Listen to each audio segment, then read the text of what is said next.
Africa has always had its own sense of time.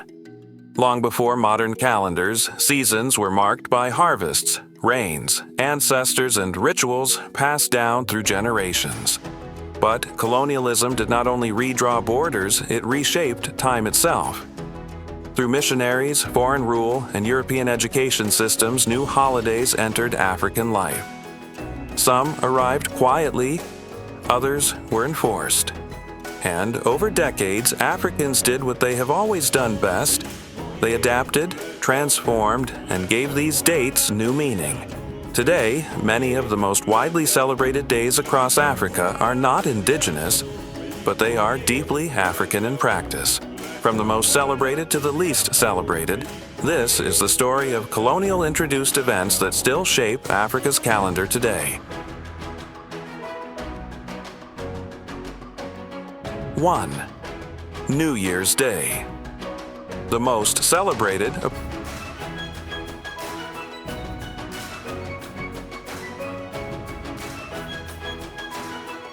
January first stands as the most universally celebrated day across Africa. Its roots lie in the Gregorian calendar, introduced during colonial rule, which gradually replaced or overshadowed many indigenous African calendars.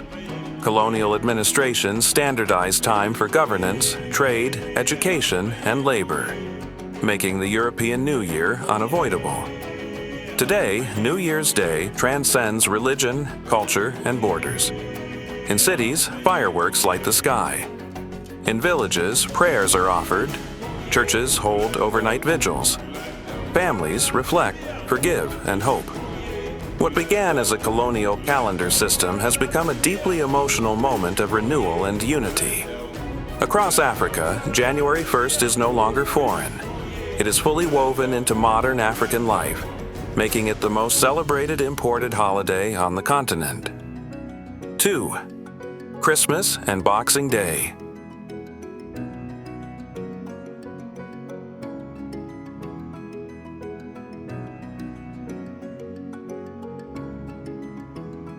Christmas Day on December 25th, followed by Boxing Day on the 26th, arrived in Africa through European missionaries and colonial settlers. These Christian celebrations often replaced or blended with existing seasonal festivals, tied to harvests and communal rest. Over time, Christmas became one of Africa's most important social events. Churches overflow with worshipers.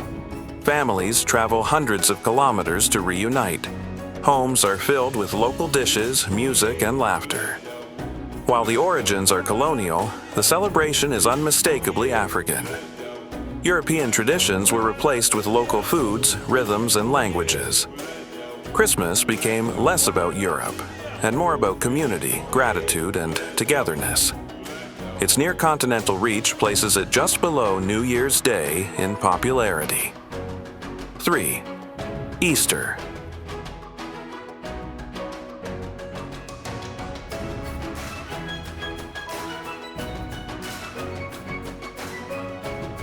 Easter entered Africa through Christian churches during the colonial era, becoming central to missionary life and colonial religious instruction.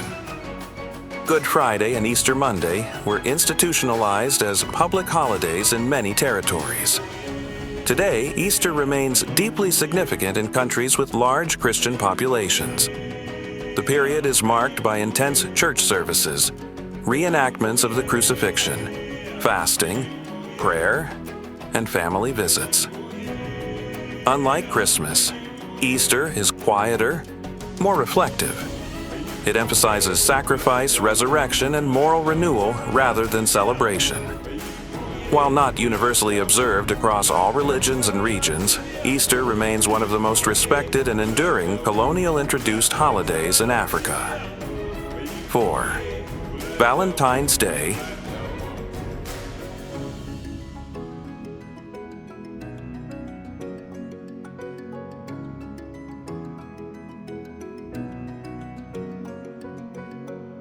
Valentine's Day, celebrated on February 14th, is a clear example of a Western romantic and commercial tradition entering Africa through colonial influence and later exploding through globalization.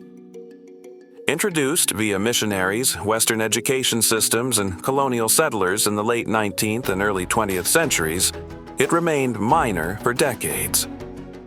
Its true rise came much later, driven by American movies, music, advertising, and social media. Today, it is most visible in urban centers like Lagos, Nairobi, Johannesburg, Kampala, and Cairo, marked by gift-giving and dining out.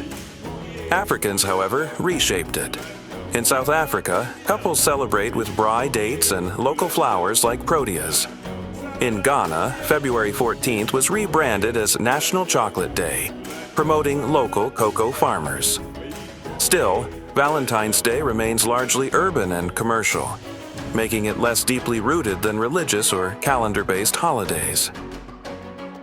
5.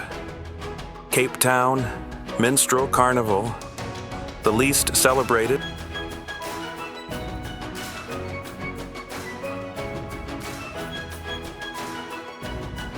The Cape Town Minstrel Carnival, also known as 𝗙𝗢𝗏𝗡𝗧, is held every January 2nd in South Africa.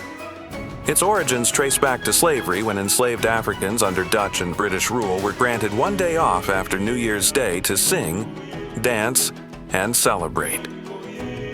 What began as a brief escape from bondage became a powerful tradition of cultural survival. Today, the carnival is a vibrant expression of identity, resilience, and history.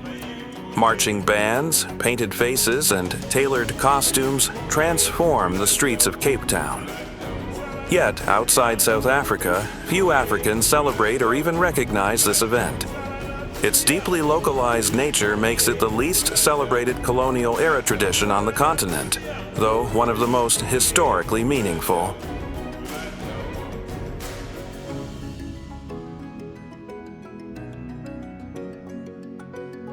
These celebrations did not begin in Africa, but Africa did not simply inherit them, it transformed them. Through adaptation, resistance, faith, and creativity, Africans turned colonial time into lived culture.